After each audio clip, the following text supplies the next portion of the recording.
Hey everyone, Jay Berg here. Today I'm going to do something different.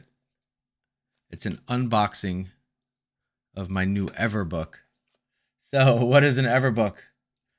This is my latest and greatest note organizer, getting things done, the entire shebang. And it's a whole system, and it uses regular pieces of paper, but I made it out of kids stuff. And here's the exciting part. Look what I just got in the mail.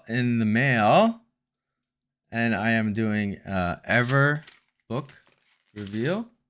Let's start with, so here's some paper. My name.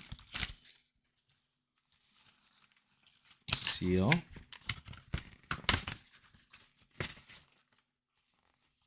Note from the artist. Nice touch.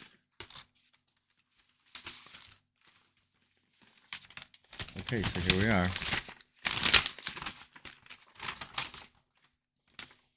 This is the Everbook.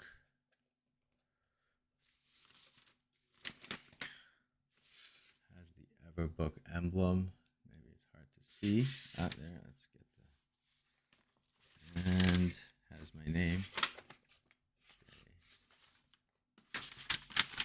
Okay, so why don't we do a little transfer so you see what I'm talking about.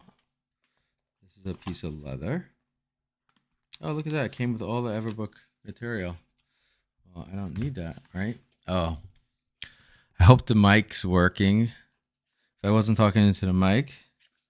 Now I am. So I'm not even going to look at these papers. What I'm going to show you is how to use these papers. So we'll just do a quick. On the left side, that's your instant logbook. That is blank paper. There are things you're going to do in the future and reference like the library. Okay. So now on the right side, this is a getting things done Everbook strategy. On the right side, you have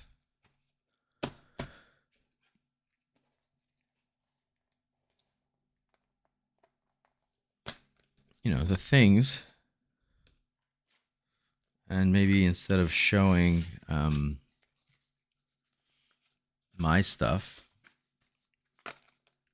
I'll actually show the empty stuff so I could show you everything. So I like to thank whoever else came before me, but this is the most amazing system I've ever had.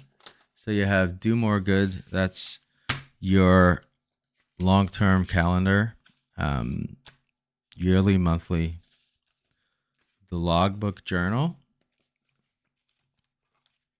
That goes on the left side. Blank templates. These are just regular size paper. Turn them over. It becomes a folder. Blank templates on the left side. Projects on the right side. And look, we're already starting to be useful. So we have a blank. We know exactly where they go. We go to blank templates. And then we have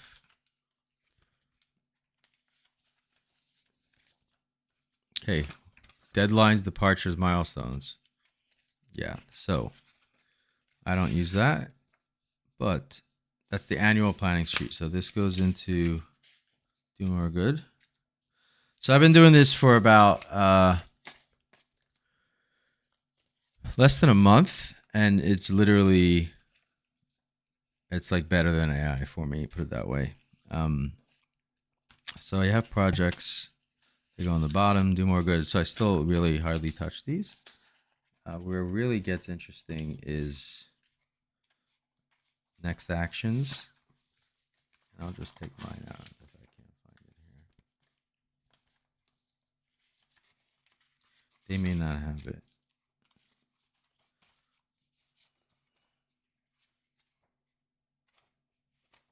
These are the projects.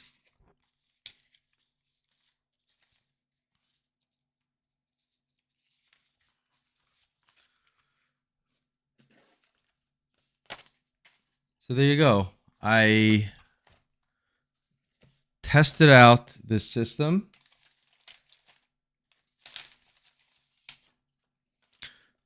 Without spending any money. I literally took whatever was next to me. I found a big piece of paper. I folded it up just like this. And I just found a sticker, said hello, and then I printed out these pieces of paper. Mind you, I've been doing getting things done for many years, so I'm not saying that you could just pick this up and start doing it. But what we're doing is we are replacing notebooks and Notion with handwritten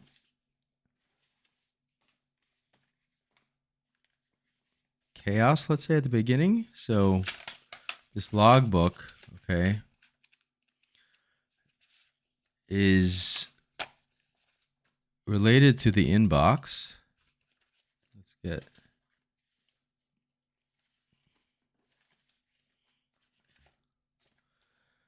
so if we want to skip to the end, what we're going to say is that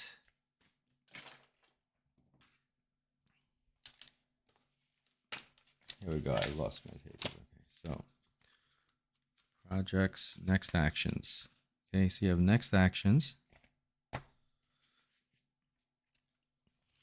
And you have the inbox. I'm not sure if these guys included the inbox. And here's the greatest part about this system. Okay. So everything is a piece of paper. And it's the most versatile thing you could have. So I don't want to get too much into the system of getting things done, but let's just say there's projects, project folders, right? Lists, inboxes. But with this, right, something could become something you throw out, or it could actually become a folder to hold other things, right? So this paper is very versatile. So right now, we're going to make an inbox, okay? And we do that by just saying inbox, right? And how do you put something in the inbox? However you want. Like my inbox has, it becomes a checklist, right? Or you could turn it into its own folder. And it's very versatile. So the difference between the inbox, the logbook, the next actions, the projects, the reference, these are all part of a system. And the system has to do with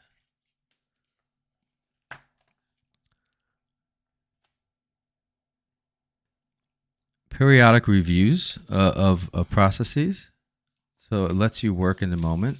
And you have periodic reviews, and you turn that into context-based actions, projects, and even the projects and the references are interesting because the projects are the things, let's say you're working on, I don't know, a school project, right? So you say, you know, what does it look like when it's done? How do you get there? Right? And then you could like whatever you want, you know, this is when you want to work on that project.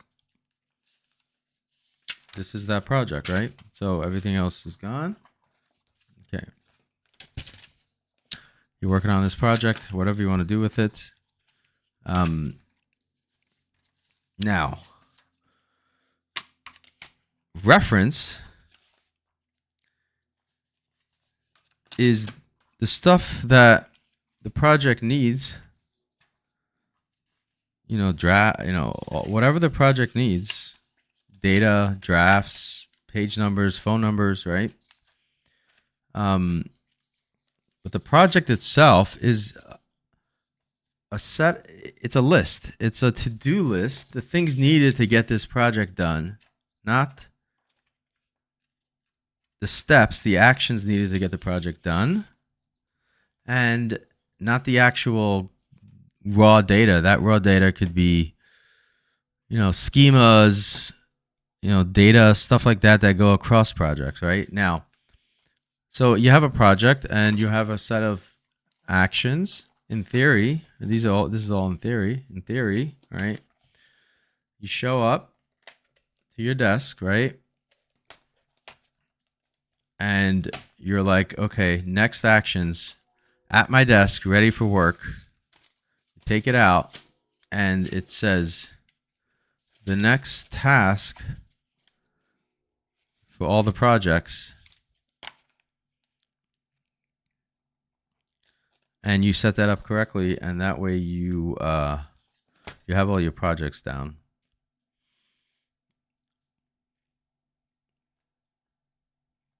Now the inbox are things that you promise to empty it out. You're going to empty out your inbox periodically. And the act of emptying out your inbox kind of resets, no matter how insane and messy it is, right? So I have probably 2-3 weeks worth of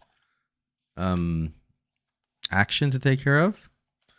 My weekly review hasn't happened in a while, but after the weekly review,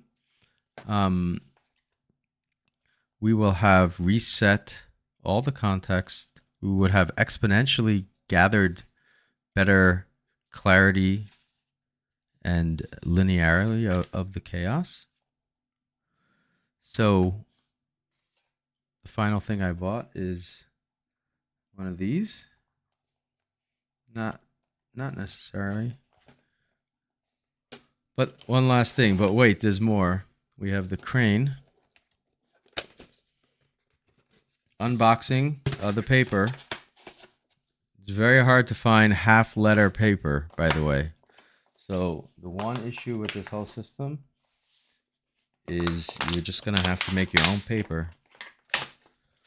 Okay, this is a really bad unboxing, but here we go. Okay, so we got wrong size paper. No good. Not what we ordered. Wow, they lied to us.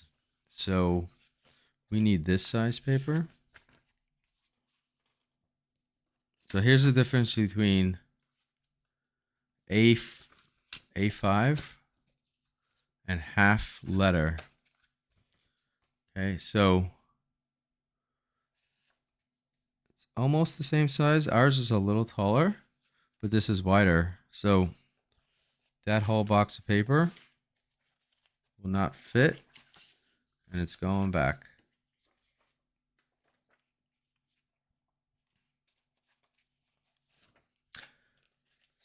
So the good news is that you could just print your own.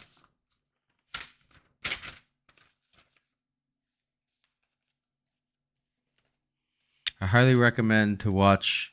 I'll put a link in the description.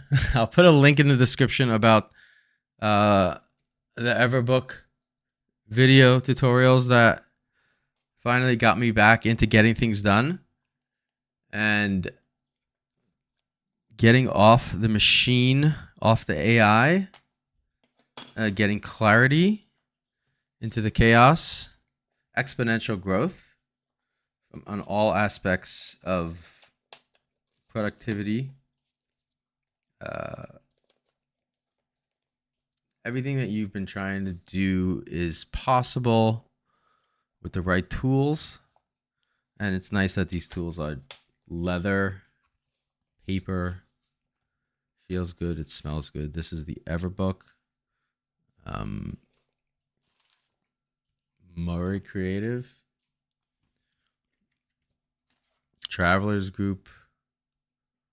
You don't really need this. This is just a gimmick. Paper, like I showed you at the beginning. You actually don't need anything to do the Everbook.